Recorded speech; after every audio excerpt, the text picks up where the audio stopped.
right, thank you so much for staying with Daybreak, the home edition. So we're getting into that discussion. First of all, we'll start with that, taking a pulse of the counties. The COG says that they should maintain the CRA, the senators should maintain the CRA allocation formula so that no county loses or nothing, or no other county gains as well. So we'd like to hear from you. What is the best way forward? Use the hashtag Daybreak at Trevor Mbija at Citizen TV Kenya. We'll sample some of your views during this broadcast. But let's start by speaking to the members of County Assembly. They are supposed to be your grassroots leaders. Have they been doing their job, which is representation, legislation, and oversight? And what do they think about this particular impasse that persists? 7 record times the Senate could not come up with a deal. Let me introduce my guest real quick this morning, starting with Honorable Wanjiku Muhoho. She's a nominated MCA from Nyandarua County. Thank you so much for making time for us. And also Honorable John Kagushia, Speaker, Nyeri County Assembly. And Honorable Kagushia, I'll start with you now. What is your take on this county revenue allocation formula? Which is the best way forward? It's been unfortunate that we have had to postpone this debate for 7 times in Senate. And it's not portraying a good picture to the people who are especially in the devolved sector. And also to Kenyans, because it's completely ununderstandable how the House of Senate for 7 consecutive times cannot be able to agree on a formula that they have been looking at for so long. And you know, this has been the case every other July, August, and September. You remember last year there was the debacle between the Senate and the National Assembly, and they could not again agree on how much should be allocated to the devolved units. And for that reason, again, we took 3 months before there was an agreement on how then the division of revenue bill should be tabled and how it should be debated. And of course, due to the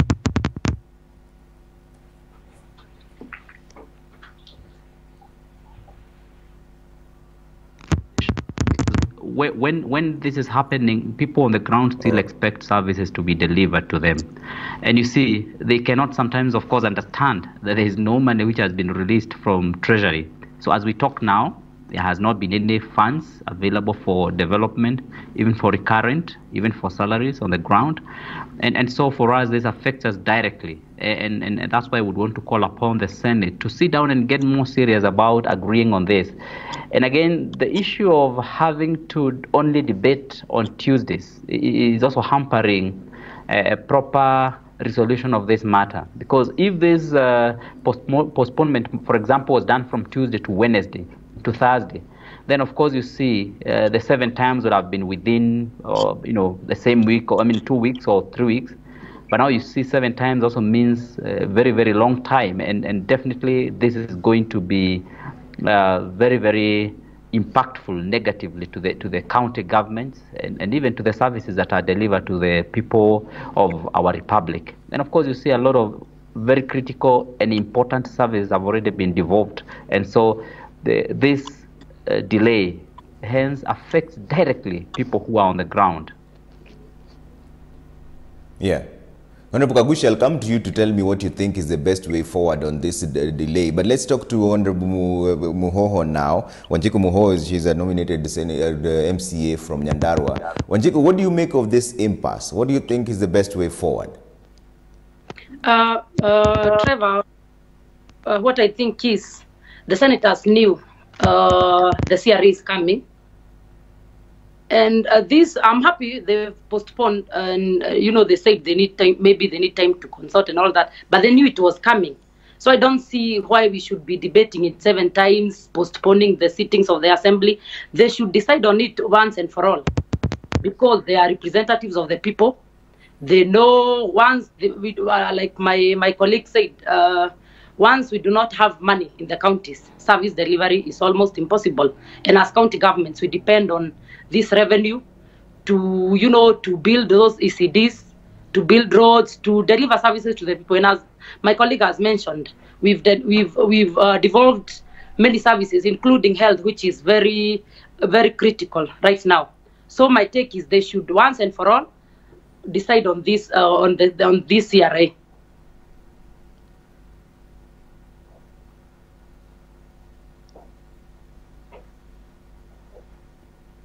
All right, let's bring in here now Honorable Kagusha on this. Kagusha, what is the best option so far? Because there are two options basically. One, where there is a push to have the 316.5 maintained, but then, all right, we'll come to Honorable Kagusha in just a bit. Honorable Muhoho, let's now switch gears and talk about the county preparedness when it comes to COVID-19. What is your assessment? I know, first of all, how has your county, which is Nyandarua, handled the whole COVID-19 situation?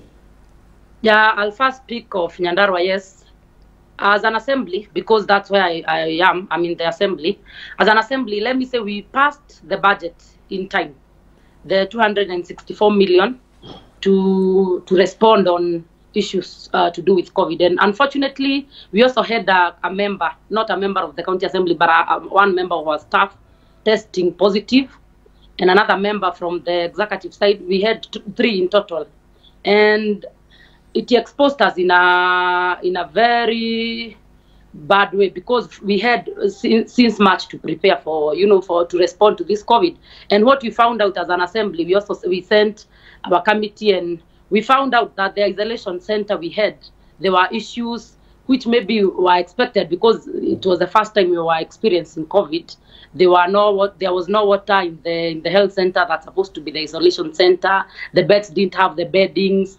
The meals, they were served late. The doctors were not, the medical staff were not prepared to handle COVID. So I think this COVID exposed us in a very bad way. However, Trevor, I believe we are progressing. And when the assembly intervened and we asked questions, we now have the borehole being done. We had water from a church nearby. So I would say we haven't, as Nyandarua first, we had not prepared as we are supposed to have done. We also don't have an operational ICU right now, which I believe there are things, because as an assembly, whenever we pass the budget, the implementation lies with the executive side. And so for us, I believe this is not time for blame games. It's the time for people to carry out their roles as they are supposed to do. But as a representative of the people, what is the problem right there, Honorable Wanjiku? Because you say implementation lies with the executive and you've already passed those budgets. Yeah, what is that delay all about then? The problem is with the implementation. I'm a member of the committee on implementation, and we are looking into that report. We'll, of course, report back to the House.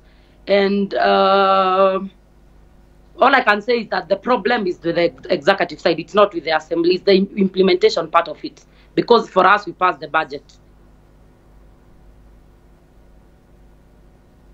All right, let's bring in the speaker here on this conversation. Speaker, before I lost you there was a conversation around the best way to deal with the revenue issue, but now we've since moved on to COVID-19. Let's talk about Nyeri, for example.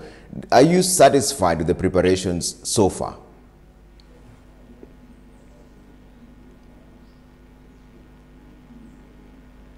Honorable Kagusha? Honorable Kagusha, are you satisfied with the preparations of Nyeri County when it comes to COVID-19?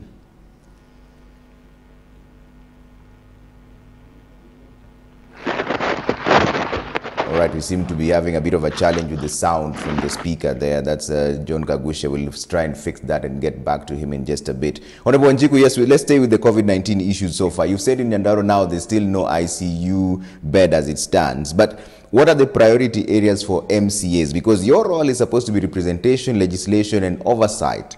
In your oversight roles, you can see that there are some things that are not happening as we speak. So what is the next step? Yeah, we've raised the relevant questions with the executive, and they are responding to them. As I said, this is not time for blame games, because it's our collective responsibility, both as members of the county assemblies and the executive side, to deal with the issue.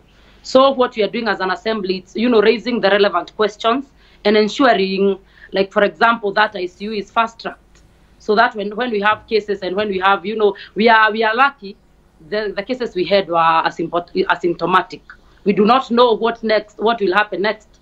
So for us, it's to raise the necessary questions and ensuring that what's supposed to be done is done. And, also timelines is also important at this time. Because, we cannot, time is not on our side, because anything can happen. We've seen people die. We've seen, it's not when we are saying COVID is not there. COVID is real. It's there. So for us, we are talking to our people, but as their representatives, we are also holding the executive accountable and ensuring they implement the budget as fast as possible, because, for us, we pass the budget in time. All right. Let's bring in Honorable Kagusha, and this, if the sound is good now. Honorable Kagusha is the speaker for Nyeri County. Honorable Kagusha, like I mentioned earlier on, we were speaking about the county revenue division, but now we've since moved on to COVID-19 preparations. What is your assessment of Nyeri County's preparations as we speak? No, I have a big problem with our preparation, unfortunately. I do not think a lot of counties are well prepared. Counties have so far prepared on bed capacity, what they have been calling bed capacity, which I personally have a very, very big problem with, because generally we are saying that we want to have beds for isolation. But see, Trevor, a lot of cases that we are receiving now are asymptomatic. And hence you ask yourself, do we want, or do we still need to continue isolating asymptomatic cases in hospitals? Or do we need hospitals for those people who get symptomatic and they get sick? And to my best of understanding where we are going, and from an analytical perspective, we need to prepare hospitals to handle cases which need life support, and we need to have hospitals to prepare to handle cases which are people who are actually sick. Because as far as I'm concerned, the bed capacity that we're actually talking about a lot of times is just like accommodation. And to my best of knowledge, this can be handled at KMTCs, can be handled in isolation centers like schools. But hospitals must be equipped now to handle cases which get critical and that require oxygen support and that require medication. And I think that is where we should go, other than filling hospitals with people who are asymptomatic. Now, as we stand today, I can say, and I would like to be honest, that in our county, Nyeri, we would be caught flat-footed if at all we would require a lot of people who need life support. And I know this is not only a problem with Nyeri County. I know there's a problem that is happening with counties. And I would like, even when His Excellency the President is going to be holding these summits with the governors, I would like him to emphasize that there is need to prepare hospitals to handle critical cases. And for example, I have seen a lot of the monies that have been disbursed to the counties for COVID support. A lot of it is being used for non-core business. And you see, of course, this money is not being appropriated by the county assemblies. In Nyeri, for example, we have formed an ad hoc committee of the top leadership of the county assembly to try and understand how is the government of Nyeri proposing to use the 124 million that they have already received, plus much more that we have already appropriated from the county assembly. In total, for example, like now, how much we have already given to the county government is 154 million. So we are trying to see how is the county government proposing to use this 154 million. And of course, what you see in most of the counties will shock you, because a lot of counties are preferring to use this money for non-core health business. For example, like buying food to people. And if there's a rural county where you would expect that people would be getting food from their shambas at this particular moment, what we need to do, for example, now is to prepare hospitals, is to equip them with oxygen. Put oxygen in all the level 4 hospitals, put oxygen in the COVID centers, put machinery, which is going to be critical to support life. You know, as we talk today, we do not have so many cases that do require life support, but these cases are likely to come up in due course. And so, from my point of view, I would like to be honest with Kenyans and tell them, if today you need life support in a lot of the counties that we have in Kenya, you will be on your own, and you will most likely lose your life if that happens. And as I'm calling upon the county governments, I have been in communication, for example, with my governor in Nyeri, And I'm expecting to see action taken, because we as leaders do have a responsibility, and we cannot wait to see, for example, people facing a situation where they need life support, they can't get it. We have so much money. This is not when we have been saying that we don't have money. Today we have, like, for example, in Nyeri County, we have 154 million Kenya shillings, which should be used to prepare hospitals for people who may require that kind of support. And as a leader, what am I doing about it? We as County Assembly, we have formed an ad hoc committee which has been going through all these hospitals. We have had preliminary communications with the executive in Nyeri County, for example, and then we'll be doing a report, a very comprehensive report, proposing what we expect to be done. And I want to ask, this money that is being sent to the county government need to also be appropriated through the county assemblies, so that there is also that oversight. If you give 124 million to the side, which really doesn't go through the oversight, and then you say you will dispatch a team, for example, to go and audit that money after 2 or 3 months, definitely you're going to have the common mwananchi losing in terms of that preparation that we so much need at the county level. Okay. Honorable Njiku, is that the same situation in Nyandarua? Because what Kagusha is painting is a very grim picture of some money that is being used for non-core functions, and yet it doesn't go through the MCAs. I know you approved the budgets, but there was an extra allocation of about 5 billion shillings that was sent to counties, different amounts going to different places. Are you satisfied with the way Nyandarua has used their portion of the money? As I mentioned earlier, I'm not. Because saying, like, even right now we do not have a functional ICU. That exposes us in a very awkward manner, and I think it's the high time governors now decide the COVID is there, and this is how we are going to deal with it, because it's not a time for exchanging words, saying it's the assembly, the assembly doesn't allow me to work, and all those issues.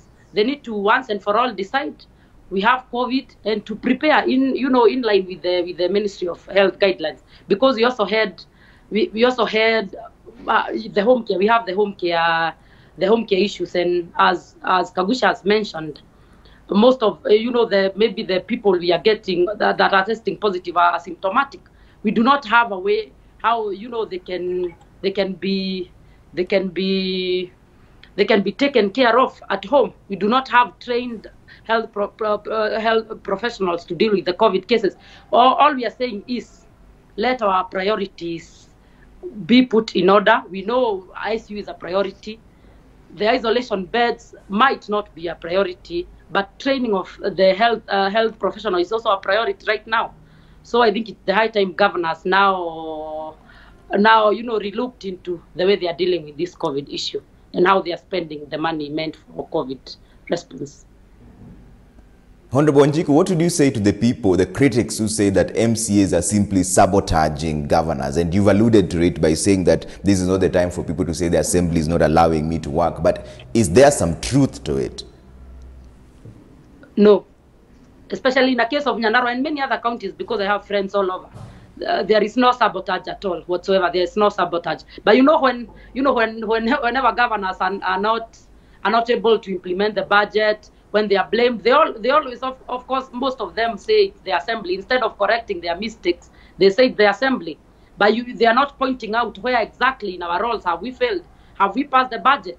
Have we passed the necessary laws to ensure the governor's work? So I really don't know how we are sabotaging, but it's okay. It's good for them to say where have we as assemblies failed in our roles.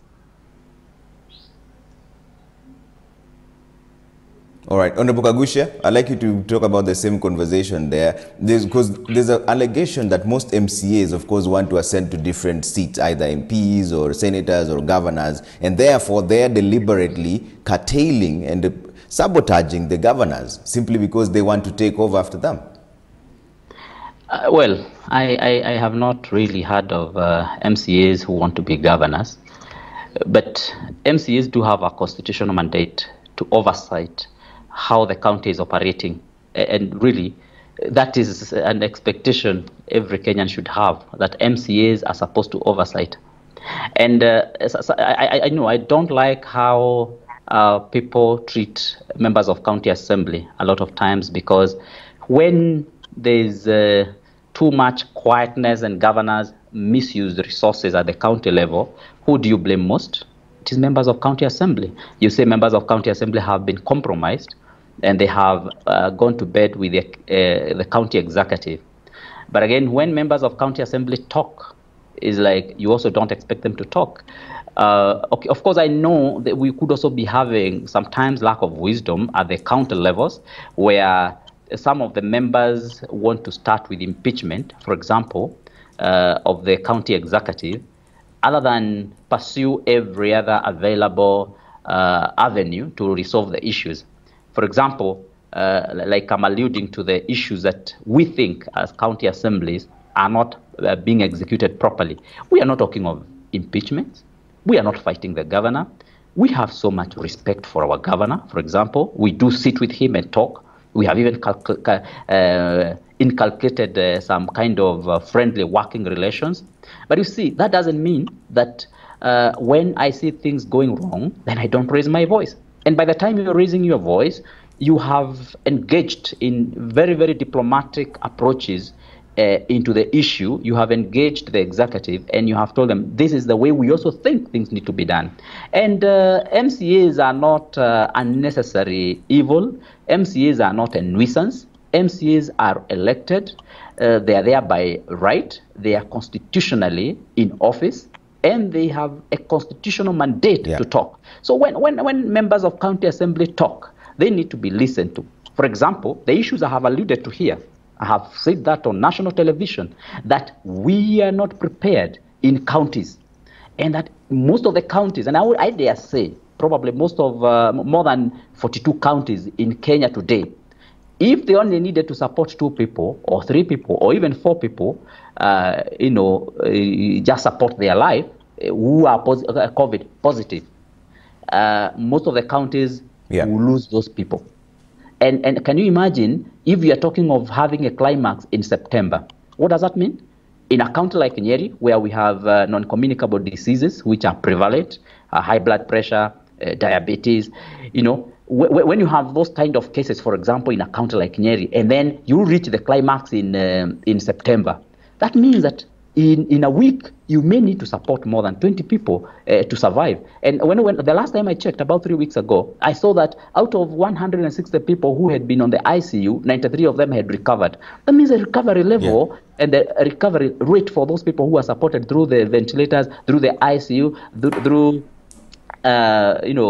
proper high flow of oxygen, a very good percentage of those people are recovering. So if we cannot, for example, in the counties be able to support that, yet so much money has already been appropriated to us or has already been given to us through the national government, and we have not prepared for that, then don't you see we are exposing our people? Do you think me as a speaker, do you think Nyeri County Assembly, do you think any other county assembly, do you think any other MCA should keep quiet so that they look good and that they look like they are not supporting the establishment? I think that would be the highest level of hypocrisy and unpatriotism. And I think times like this call for us to be patriotic. They call for us to say the right things, to say the truth, and so that right action can be taken. For example, like me, I'm pressuring to have the money that has been allocated to Nyeri County taken to the core health support, core health development agenda, other than, for example, directing money to buying linen, buying food,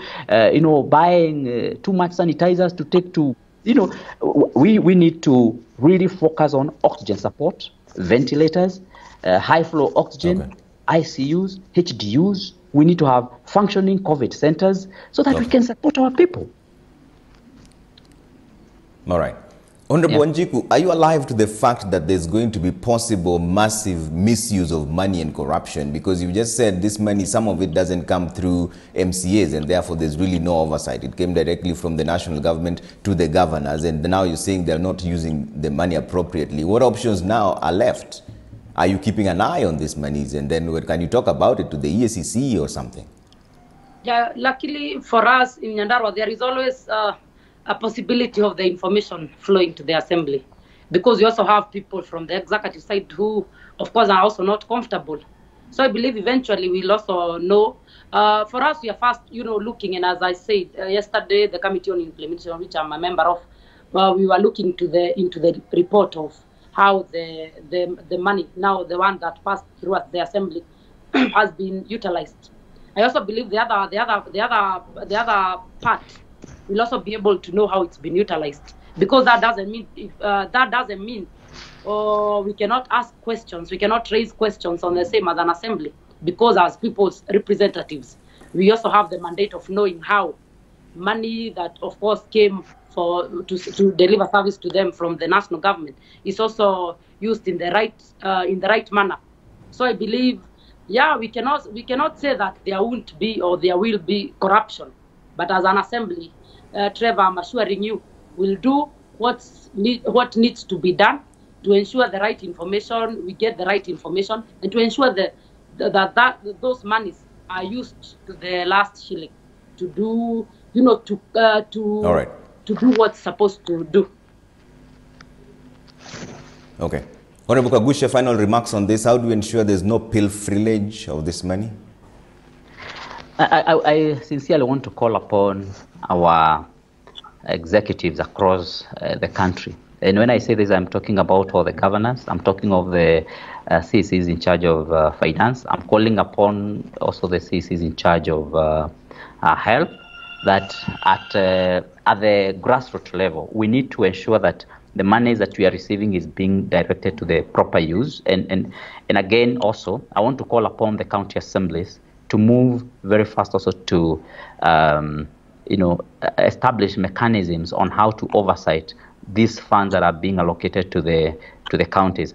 Of course, we appreciate that we already have an itinerary for the Auditor General on how they expect to be auditing this money. But remember, the Constitution has established methods, ways in which the county assemblies are the first line of oversight in the counties. And so by the time these resources are being oversighted or audited by the Auditor General, we expect that the county assemblies will already have moved into this aspect of oversighting what is happening. And of course, we all need to be patriotic. We need to know that we are in extremely sensitive times. We need to know that the life of our people is so important. We need to know that we are also not spared by this menace. And so if we do not prepare well for the public in terms of ensuring that they are well taken care of, we are also impacted negatively, also affected.